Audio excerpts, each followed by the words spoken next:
Why some people have miscalculated on their pit stops. We've seen it in the Lamborghini Trophy where the race leader misjudged the pits when to come into the pits. I think it's easy to forget with it. There's Claudia Hurtgen. Look, Claudia Hurtgen in the BMW, and she is on the charge again. I think she might have taken another place. Yeah, she's just passed Michael Hammermuller in that Team Rosberg Audi, and she's moved up again. She's now in 9th place. Yeah, but she did exactly the same as Alessia in the Ferrari. Right, in a way. So I think they might have a look at that again. She might get into trouble. Yes. Ooh. And actually, she's just been passed, I think, by the Black Falcon car. She ran off on the right-hander of turn 2, effectively. It ran very, very wide and lost out two cars, I think it was. Right, yeah. By the way, looking at our timing screen, there's a note come up that Diego Alesi, who had that drive-through penalty earlier, well, he's trying so hard now that he had a spin just a few moments ago down at turn 6, but he has rejoined the track, so fired up, but that's the way it goes. Now, the BMW Z4 is running in 3rd place at the moment. Edward Sandstrom has set fast his lap.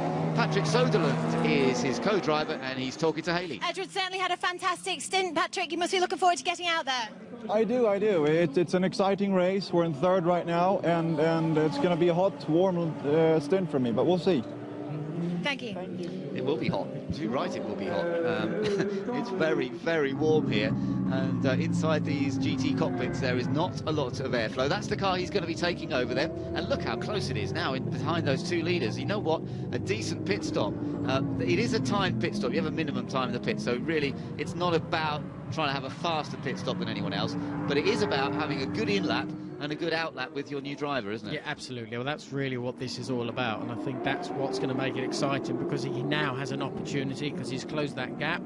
The front 2, they don't seem to be racing each other as much at the moment. And if they can get a good in-lap, then it could change at the front. But remember, we've got the higher-rated drivers in the cars generally now, the gold-rated drivers in the cars, and it's the bronze, the less experienced drivers who will be taking over generally, although in some cases we've got a couple of silvers, so they may be more evenly matched, as for example in the case of the Callaway Corvette, the guys that are leading the championship.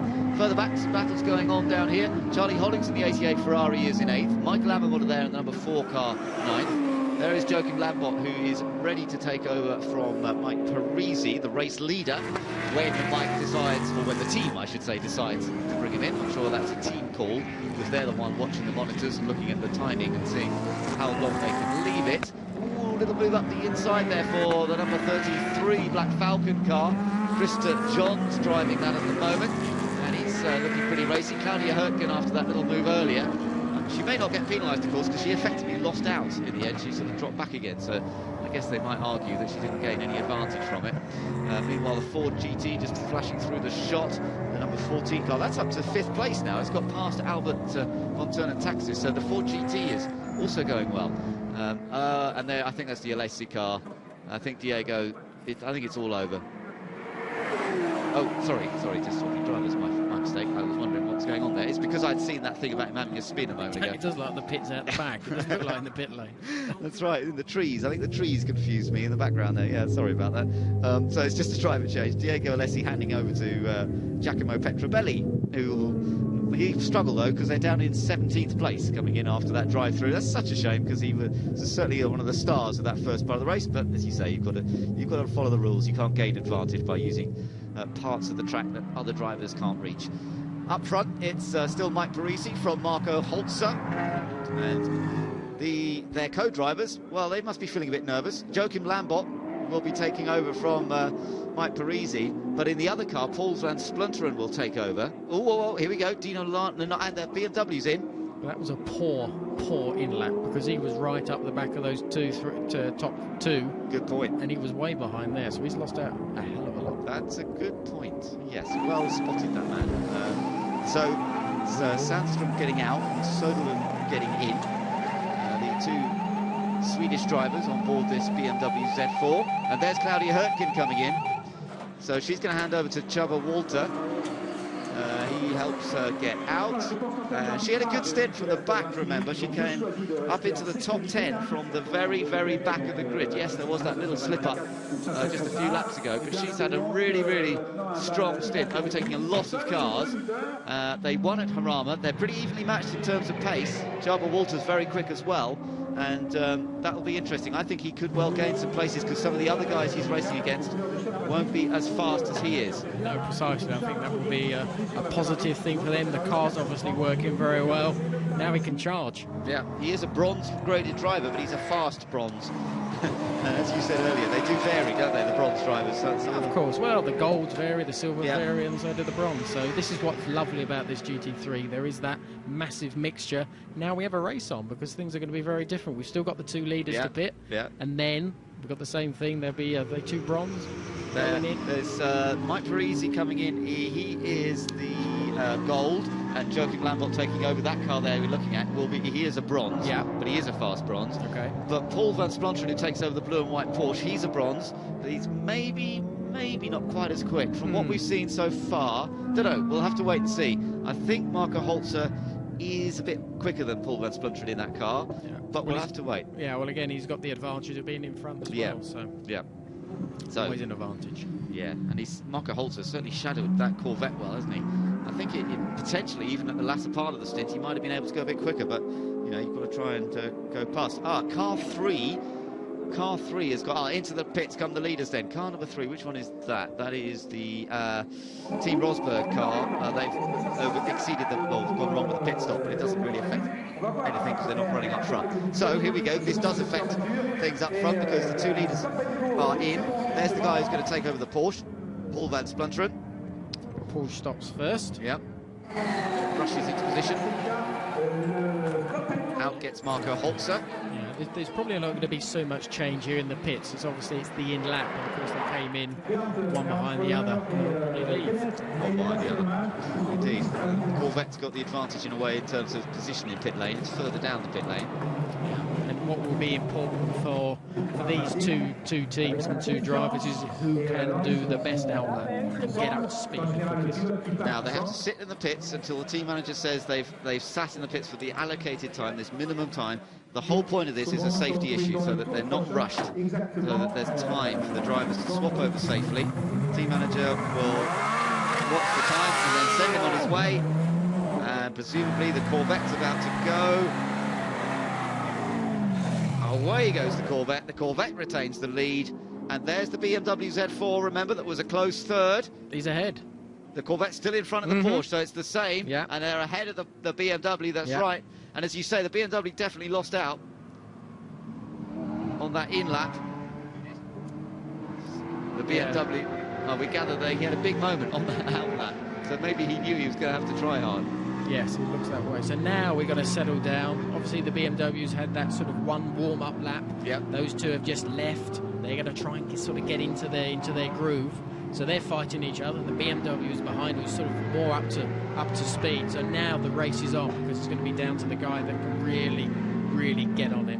Yeah. So some hot drivers who've just got out of cars down there. Really warm. Marco Holzer, you were looking at there, who came in from 2nd place and just trying to cool down a little bit with some water. He's pouring down his neck.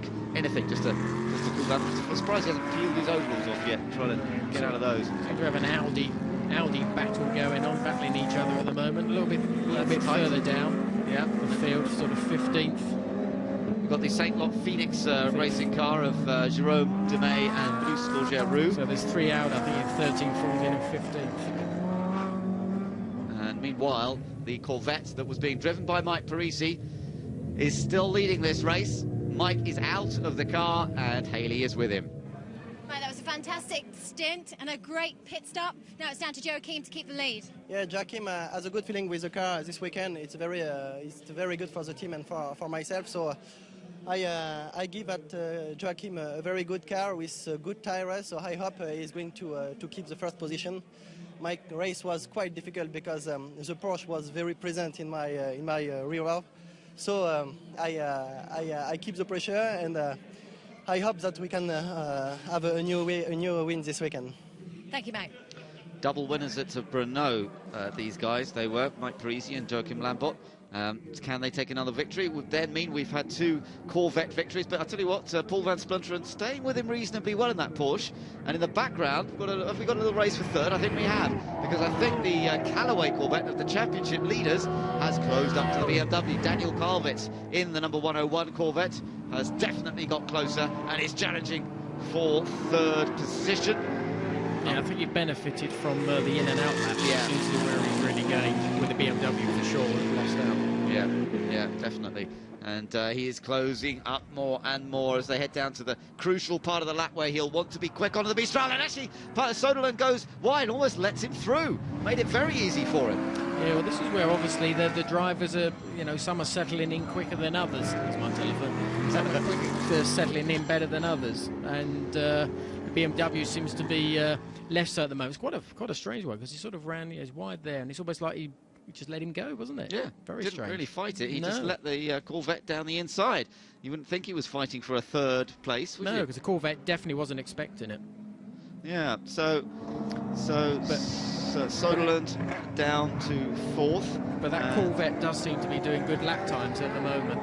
He's done a 2:11, and that's one of the fastest, if not the fastest, car on the track at the moment. Up front, it's still the Mike Parisi, Joachim Lambot car. Joachim Lambot at the wheel. Here comes Jabal Walter, who is in the car that Claudia Hertgen was driving earlier. That's another place gain. They're up to 7th now. What a stunning fight back this has been from the very back of the field up to 7th place. And Jabal Walter, the Hungarian racer, is doing a fantastic job at the moment. Yeah. And it's interesting to see, this is the car, the BMW here, that's got the Dunlop tyres on. It's the only car with these tyres on. Everybody else is running Michelins, and it seems to be working very well at the moment. Yeah, it does. It's going from starting basically at the back of the grid, and it's still moving forward. Yeah, still going very well. There's the Porsche, Van Splunteren holding on to 2nd, and Joachim Lambot, well, he's not got it comfortable. As we heard from Mike Parisi, he had to work hard to keep that Porsche behind him, and it might be exactly the same for Joachim Lambot. Just under 20 minutes still to go, though, and yeah, that's a good point. Yeah, the Corvette in 3rd position is still closing that gap. He's still one of the quickest. He's a little bit closer there. They're sort of very similar to the front 2, but he is doing some quick lap times at the moment and being consistent with it as well. Yeah, absolutely. So Dino Lunardi's car, this is now Tony Saylor at the wheel of his own car, of course. That's in 5th place, so this is a good run for the other Corvette. Meanwhile, up to 6th place, as we said, Jabal Walter in the BMW Z4, 6th position from the back. That really is one of the stories of the race so far. Now, what have we got going on here? Some other good battles. The Ford GT, or number 14 car, now Mikko Escalainen at the wheel of that one. That's just been passed, by 2 cars that have managed to get through. That's the number 25 Argo racing car of Ciso Canil, and I would expect him to go well actually here in the second part of this race. Ciso Canil and Niels Lagrange. Actually, I think it's Niels Lagrange in the car currently, but so the number 14 Ford not able to quite match the pace now of some of these guys who've taken over for the second part of the race. As they head up through the heat haze on that Mistral straight, we've got a BMW, a Porsche, another Porsche, and then the Lamborghini Gallardo is the main threat here, the yellow and black car. Closing, but not quite close enough. No, but he's working on it. Oh, a big slide from that Porsche. So now he's going to put that pressure on him, and these silly little mistakes are going to happen, and this is where you're going to hopefully capitalise on those little mistakes that do happen with these drivers who do have less experience. It is actually Ciso Canil in the 25 car, so that explains a lot. He's really on the attack here, the youngster, but he's a quick guy. Meanwhile, we wondered why that BMW earlier allowed to get past by 3rd. Let's find out. Edward, you had a great stint, but it looks like Patrick has had to let the Corvette go by there. Yeah, I think he's quite quick in the Corvette Kylwich, so I think Patrick let him go and then try to keep up the pace as good as possible to maybe be able to catch the Porsche and the other Corvette in the end. But we will see. It looked a little bit too slow in the beginning, but he usually goes quicker and quicker, so I hope so. And the performance of the BMW out on track today? Yeah, it's perfect. I really like the car. I had the quickest lap time in the race, I think, and then I tried to save tires for my teammate because he needs them, I think. So I was very, very happy behind the steering wheel. Thank you, Edward.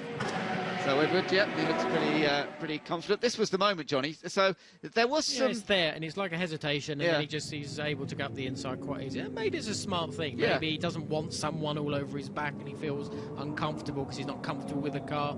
Now he can sort of get into the groove, and as he says, maybe they will get some more speed towards the end of the race. It's not a bad idea to, if you know you've got somebody really quick behind you, to actually just try and latch on behind them. Yeah, and if you're uncomfortable with that, then you let him go, and then, as you say, you follow him, you learn, and you just get a little bit quicker. It also stops you losing more time in being defensive and maybe losing another place to somebody else who might be catching in the background. So sometimes it can be the right move in a longer distance race. Now, interestingly, drive-through penalty for number 6. It doesn't really affect the sort of outright running. Jerome Demey's picked up a drive-through for crossing the white line on the pit exit. Haven't really seen too many people doing that, actually. But there's always somebody, isn't there, that manages to cross the white line coming out of the pits. Yeah. You think after all these years. Yeah, we've also had the car 32. He missed the pit window. Okay, he's got to stop and go. 15 seconds stop and go. Oh, that's a shame. That was Matt Griffin at the wheel. They obviously wanted Matt to do as many laps as possible, and again miscalculated this long lap. It's very easy to miscalculate. Missed the pit window by just a few seconds. So that's a stop and go penalty for the other Black Falcon car. Watching this little dice that's going on between a couple of Audis. This is further down the order for 13th position. You've got the number 6 car, which is the one that's got a drive-through penalty, actually. So the first of those 3 won't be there for much longer because it has got a drive-through that's been given to it. So that's a shame. And Paulo Bonifacio behind him in the number 14 Rosberg car. Definitely hasn't been a strong weekend for Audis, has it? No, not at all. No, it's been quite a surprise. You know, it's been a bit sporadic, I suppose, during the couple of races so far this season. But as we watch, the Corvette, he's really caught up, hasn't he? Yeah, big time. So the third place car there, which won yesterday, has really caught the 2 leaders now. Yeah, he's in the groove. Yeah. And it is a strong driver pairing. Daniel Kalvitz has caught them hand over fist in the last few laps. Remember, it was only a moment ago we saw him getting given that third place by the BMW, and now he's breathing down the neck of Paul van Splunteren. So Corvette looks strong again. Yeah, well, you can see the way the car is handling that. He just seems to have such a nice mid-speed cornering ability with that car. He seems to be very hooked up. You know, he's caught them very, very easily. It looks like he's going to get the drag on that Porsche and that little kink that leads onto the straight, and I think he's going to probably get past him here because I think under braking he's definitely got a better balance with the car, so I think he'll get through. Yes, he got that quite comfortably, quite easy. Really looked very simple, didn't he, Daniel Kalvitz? Now, I'll tell you what, this could be very interesting because you then get the 2 Corvettes racing for the win. And they're also first and second in the championship, those 2 cars. But the car in second currently with quite a good points advantage over the car that's leading the race. So that's the Graf Racing guys will be disappointed to see that the Callaway car has got up to second. Oh, that's the Soderlund Sandstrom BMW in trouble. Oh, that was running so strongly, it was in 4th place. What's gone on? I don't know, it looks like it's a bit, punctured tyre. It's an engine punctured tyre, not quite sure. What a shame. Yeah, big shame. We heard from Edward a moment ago. Yeah, they were doing so well. I think they were just happy with everything, the way it was going, and then they've obviously had some mechanical problem, which is a big shame for those guys. Yeah, I feel gutted for them because Sandstrom, he had the fastest lap, as he said, 2 minute 10.1, set back on lap 9. So he's out of the reckoning. That's a great shame. Meanwhile, top 3. That's right. He's still there. Into second place, that Callaway car, which we saw down at the chicane. And how close can he get now to the back of the other Corvette? So Joachim Lambert versus Daniel Kalvitz. This really is one of the stories of the season, if you like. These 2 Corvette teams, they've been fast at every circuit we've been to.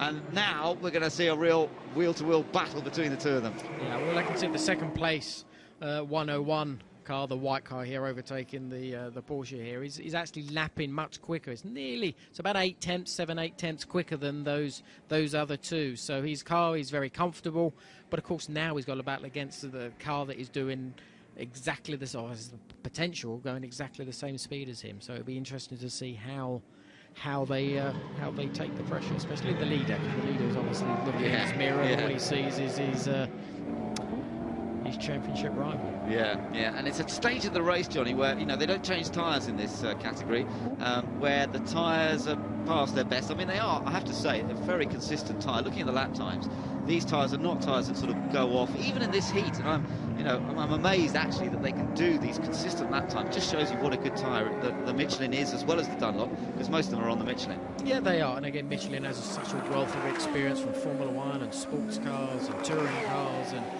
GT racing as well. So they have a massive wealth of experience, and they've been always able. They've been here before in Paul Ricard, so they know what the track is like, and they can always normally come with a tyre that suits it very, very well. But I think we've always heard over this weekend, and I know from experience here at Paul Ricard, the tyres don't wear out here, but they do degrade. They do go down. The grit does sort of struggle to stay with you. So you've got to manage it through the race. And I think what we're maybe seeing is someone who is hopefully managing the tyres better. I think that second Corvette at the present time has managed them better, because he does seem to have a faster car. But you never know what's happening at the front. You know, that number 16, maybe he's just trying to hold back a little bit. I don't think so, but I think it'll be interesting to see how this battle is, as he's right up his bumper now. Right up his bumper, absolutely. As they come down towards the first corner, is there going to be any space? Joachim Lambert holds it a little tight. Daniel Karlowitz goes one way, goes the other, but he won't want to take any He's big... going to the outside again. Wow, look at that. round the outside. I said he wasn't going to take a risk, and Daniel Karlowitz just sails round Joachim Lambert. That was a brave attempt, and it paid off. He has taken the lead, and two Corvettes, well, they've swapped positions, and that one is going for 2 out of 2 here. I think that would have made him smile after that one. That was an absolutely great manoeuvre to go around the outside there. We have seen it once before, but I think to see it right at the front, yeah. You know, he moves him to the right, keeps it to the inside, but then he has that ability to brake late and get right close to him. Just go around the outside. It's a difficult corner to do that on. That was great brave. Job. It was also fairly trusting in that Joachim Lambert wasn't going to run him out, because some drivers would have done. This is for 4th, and look at that. The car that Charles Bolter shares with Claudia Hurtgen, he started at the back of the grid, just to remind you. The number 77 BMW Z4 is now putting Tony Saylor under lots of pressure here for 4th position. Tony Saylor is the team owner for that Corvette, but he's a bronze-rated driver, and right behind him another bronze driver, but a very quick bronze-graded driver in Taba Walter, and he is really going for it.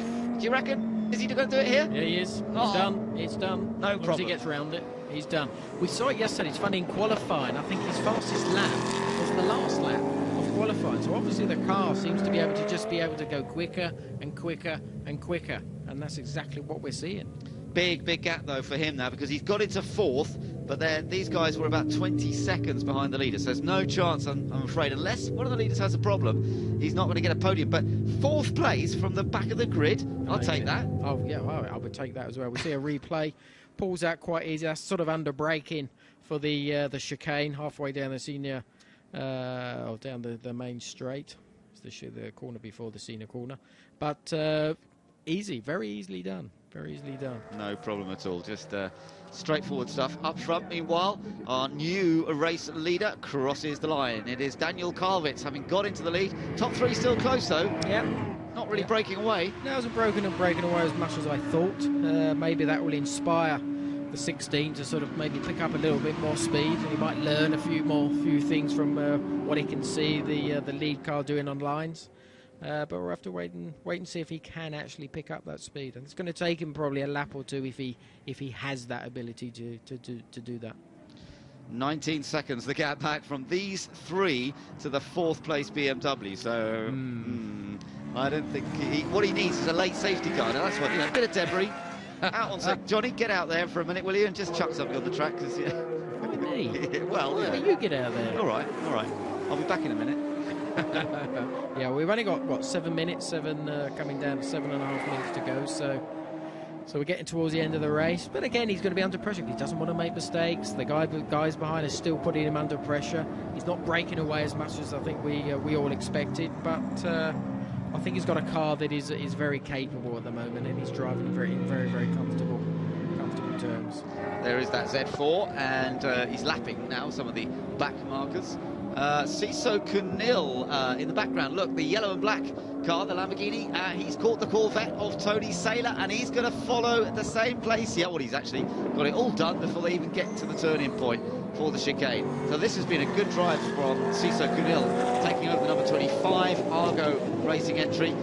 First time that he's raced this Lamborghini for Ciso Cunil, having raced in a Porsche earlier on in the season, and he seems to have adapted very quickly. He's done a fair bit of Super Cup over the last year or so, but he's still a youngster. He's only 20 years old, Spanish driver, and a real talent, I think, a guy to watch for the future, Ciso Cunil. Yeah, no, definitely so. I think he's been very impressive, and you can see him here. He sort of gets right under the backside of that Corvette and pulls out quite easily. And it does seem it's Tony Saylor who's in that car, that Corvette, and he does seem to have a problem with braking. So yeah. I think his experience and stuff. He's just not able to be able to get the best out of that Corvette. Actually, interestingly, that 25 Lamborghini, as you can see, is quicker now than the BMW. Much. Well, that's only in what, half a lap? Yeah. He's right up the backside. This is going into the last corner. So it's literally half a lap, and he's called the BMW up. Yeah. So despite Chava Walter putting in a really strong display here, I'm not sure he's going to be able to hold this fourth place, because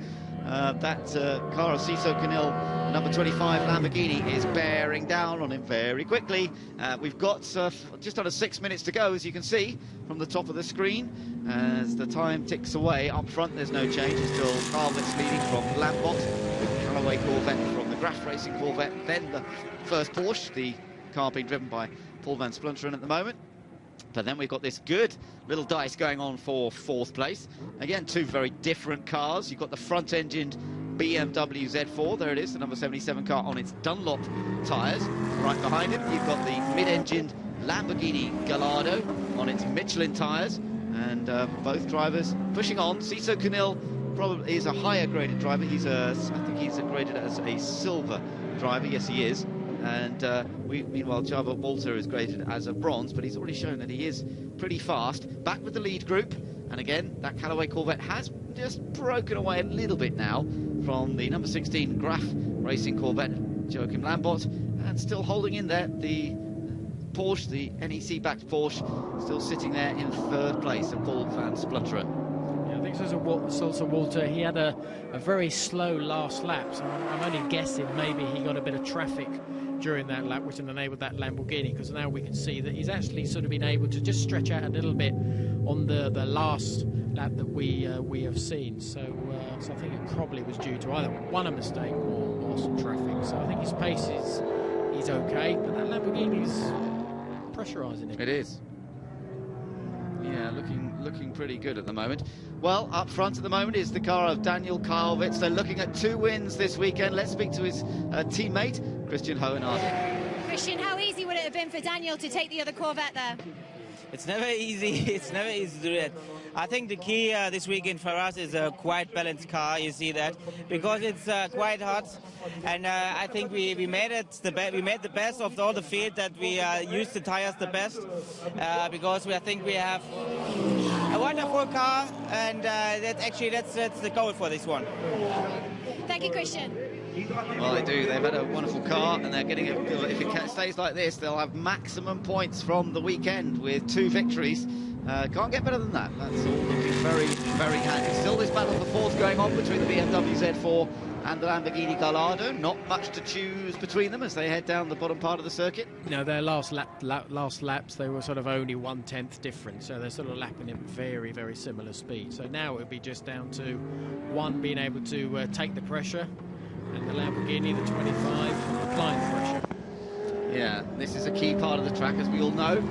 You drove me round in that GT4 Maserati yesterday, Johnny, and this section really fast through that left-hander is so crucial to get out onto that straight fast, isn't it, and put yourself in position to overtake into the chicane. Yeah, well, always you never want to back out. You never want to back out when you're at the exit of any corner, but especially on that one, because we've got this long straight. And what we've seen in the earlier races and even earlier overtaking manoeuvres here, that the car that backs out is always going to lose out, because the car behind generally just carries that little bit more speed, slipstreams and passes quite easily under braking. And then they come up to this lovely right-hander at Scene. I know when we were in that car yesterday, it is a great sensation. The car sort of floats through here. If you've got a nice car, and I know you really enjoyed the handling of that Maserati, it almost floats through there, doesn't it, when you get it right? It does. Again, that's where you've got to try and get the balance of the car to work for you. You never want to fight a car.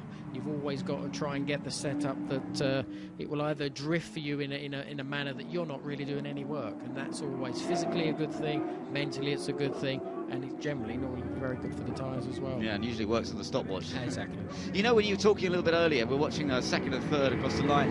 As a driver, you were talking about, you know, how you look after the tyres for your teammate for later in the race and stuff. But as a driver, what are you actually doing to look after the tyres? What in terms of driving style, what are you doing? Yeah, well, you've got about 2 slow speed corners here, which is the last corner, and well, we're going down towards it. You've got a right-hander, little left, and then you go into a tight right, actually where that Aston Martin spun. And again, you don't want to spin up the tyres. You've got the Lamborghini trying around the other side. Is it going to get there? No, this time. Yeah, and if you spin up the tyres, of course, that creates more temperature in the tyres. And just for a couple of corners, the car starts to slide around a little bit more. So if you carry on then sliding the car around, you get the temperature, the tyre then gets worse and worse and worse. So you've just got to manage all that wheel spin that you don't get it, but it doesn't actually slow you down in the race. It's all these things. And the sliding around the car, you don't want the car to slide around as well. Battle for seconds. The Porsche is having a little look up the inside of the Corvette. He didn't quite commit. If he committed, he would have done that. But he didn't quite commit to it. Commitment, that's what he needed, but he didn't. They're both over. They're both over, topping over the curbs.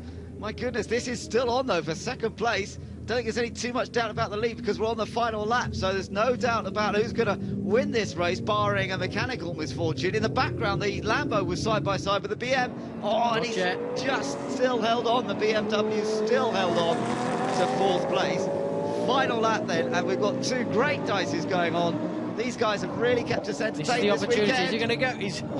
Where's he going? I think that was cutting. Cutting. That was cutting that curve in a legal way. In a legal way. Okay, yeah. We'll let him off then for the moment because he's got to throw everything. Yeah, I think he's lost out. I think he's made a few little mistakes there, and he's just that Corvette has just pulled out a little bit. Yes, he's not going to be able to get it back here. Well, it was worth a go. It was worth a go. Yes, absolutely. But here comes the car that is going to take the victory. It is for the second time this weekend. The number 101 Callaway Competition Corvette. It takes victory here at Paul Ricard. Brilliantly driven race from both guys. Daniel Kravitz takes victory. Wow. And look at this battle for fourth. Still not over. No, it's still on. Into the last. Chaba Walter in the BMW Z4. Siso Kunil in the Lamborghini Gallardo. Yes. This could be a drag race. Yes. To the line. Who's going to get it? Oh, this is fantastic. The line not there yet, not there yet. Still going, still going. BMW just gets it. Great finish. Great racing. In the battle for fourth. And they loved that down there on the pit wall, didn't they? They did. I didn't hear. Yeah. So let's just to confirm, the Callaway Corvette won from the Graf Racing Corvette. It's a 2 wins out of 2 races for that white car there. But and a great weekend for Corvettes in general, I would say. But third place for that Porsche of Marco Holzer and Paul van Splunteren, and fourth was just held from the back of the grid. Let's not forget that BMW Z4 of Chaba Walter and Claudia Hurtgen. And I think that in a way that car deserves a drive of the race for its 2 drivers because they got to fourth from the back. But nonetheless, this was a superb effort too from the Callaway car because they didn't get off the line particularly well. They were 7th, I think, at the end when we were under safety car. Is that right? Yeah. They were running 7th. And yet they came through to take the victory. And it was, again, it goes with our motto, really. Patience means performance. And they were patient in the first part of the race. And sure enough, they had the performance in the second part of the race. And they came through to take the win. So well done to them. And another 25 points to add to their tally. You know, they're beginning to run away with this, Johnny. No, well, you can see why. Because obviously both drivers are right up for this. I know it's not over yet. Because I think that car there behind is going to try and up their game. You know, they're going to try and work very, very hard, I'm sure, in the coming races to try and stop it. Yeah, no, there's a lot of opposition, and we always knew, really, coming here, that Corvettes have had a good record at Paul Ricard, and everyone sort of thought, well, it's going to be fast. And sure enough, that's been shown to be true. But when you go into the other circuits that they'll be going to across Europe for the remainder. There's no doubt other cars will be quick. The Audi struggled here this weekend, there's no doubt about that. Yeah, with the Aston Martin as well. Yeah. Has struggled as well. So, Yeah. and I would have thought that would have been good here, because I know with all the testing they've done with the GT1 for Le Mans Yeah. and everything, you know, they know this place so well. And we didn't see that performance there at all. No. Okay, we didn't see it in the race obviously because he got knocked off, but even then it was still qualifying. It wasn't very good. No, it's right. They were much further down the grid than we would have expected. That Hexus Aston has been a pace setter in this championship for the last couple of years. Yeah. They were on the fourth row, which is just not really quite what you've expected, and that was a big effort, I think, from Thomas Ackery in qualifying. So you're absolutely right, but the other circuits will suit them. That's the way it goes with this category, and some days it's your day and some days it isn't, and you've just got to hope that when you're on a circuit that doesn't perhaps suit you so well, you're still scoring points. Yeah, well, you've got to capitalise when the car is running well, and this weekend they've capitalised very well. Tell you what though, the Taba Walter and Claudia Hurtgen have had a good little run with their victory at Harama, and then this result here today as well. They're definitely moving up the order. They were fourth actually. They would have been I think they both would have moved ahead of Philip Geipel in the points, so they should have moved up to third in the points. So it's been a good weekend for them, and they are going to be ones to watch, that BMW Z4, for the remainder of the year. And we saw how fast their teammates were too before, sadly, something went wrong. We never quite determined what it was. I think it was a puncture on the Sandstrom Söderlund car, and so that one didn't finish. But the BMW Z4's very strong here.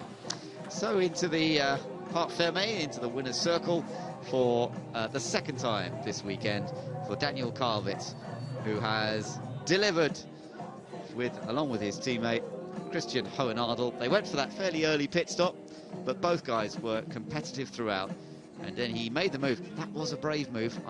You know, that it wasn't. There was a little bit of risk involved there, I would have said. There was, yes, absolutely. It's quite easy sometimes to go around the outside like that. You get a little bit close, a bit of rubbing, you get a puncture. Yeah. You know, it's so it is risky, but then you know that's what you need to do to crack the win.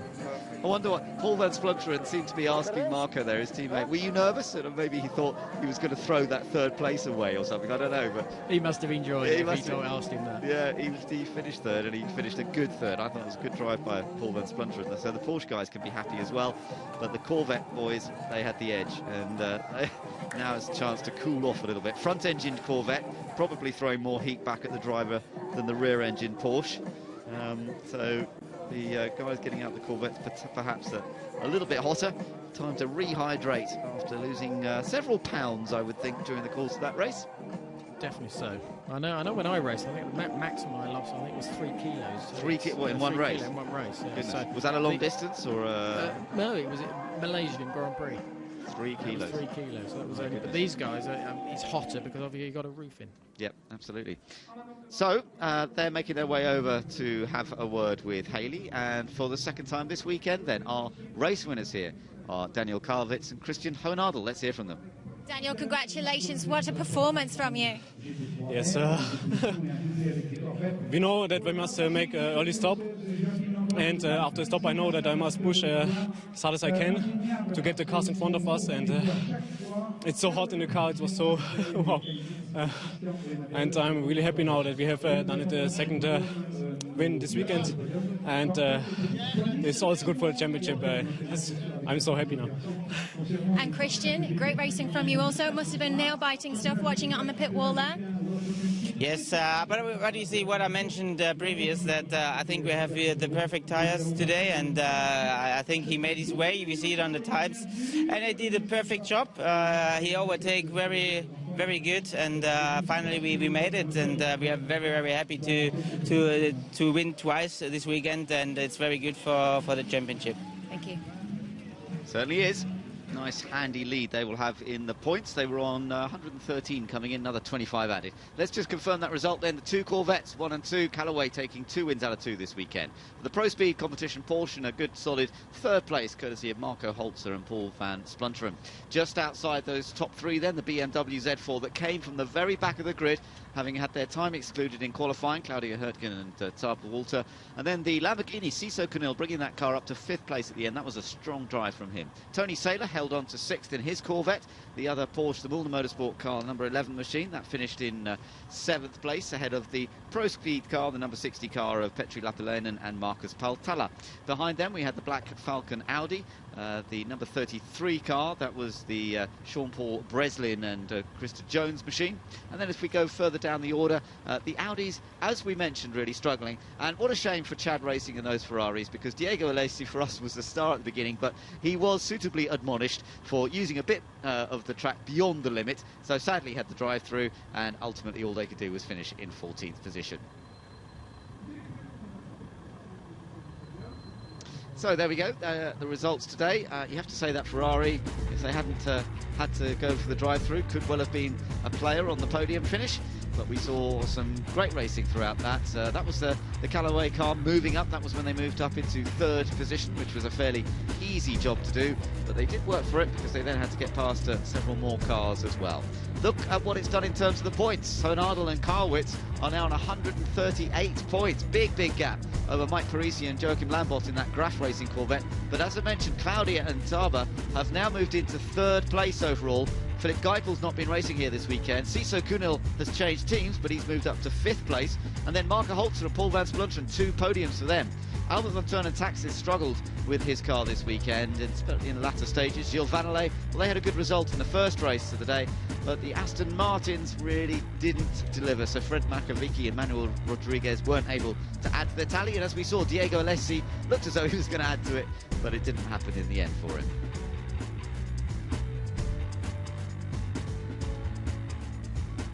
Still plenty of time to go in this championship, though, so despite that fairly healthy advantage for Karlwitz and Hohenadel for the moment, we'll have to see. These are the gladiators of the Battle of the Brands, apparently, Johnny. There you are. Time for I see. There's a Maserati. Yeah, the Ford. Look, yeah. Nice. Yeah, nice. There's the Nissan Knight of the Nissan.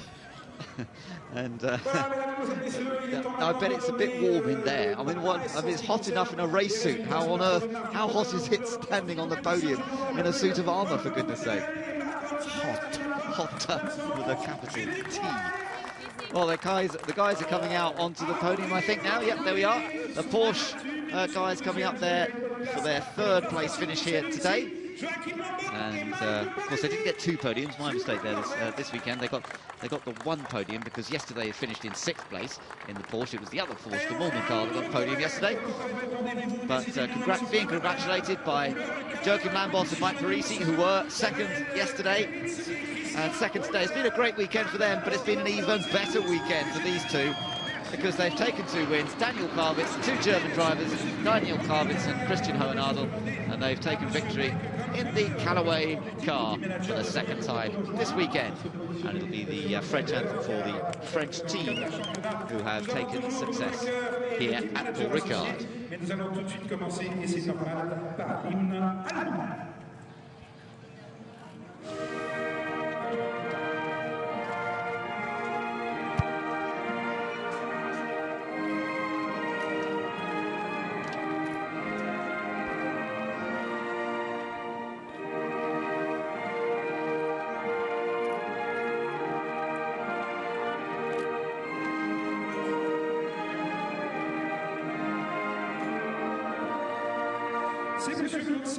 Well, my mistake, German anthem, of course, for the German drivers. And, well, Germany having a pretty good time of things at the moment, whether it's football or motorsport.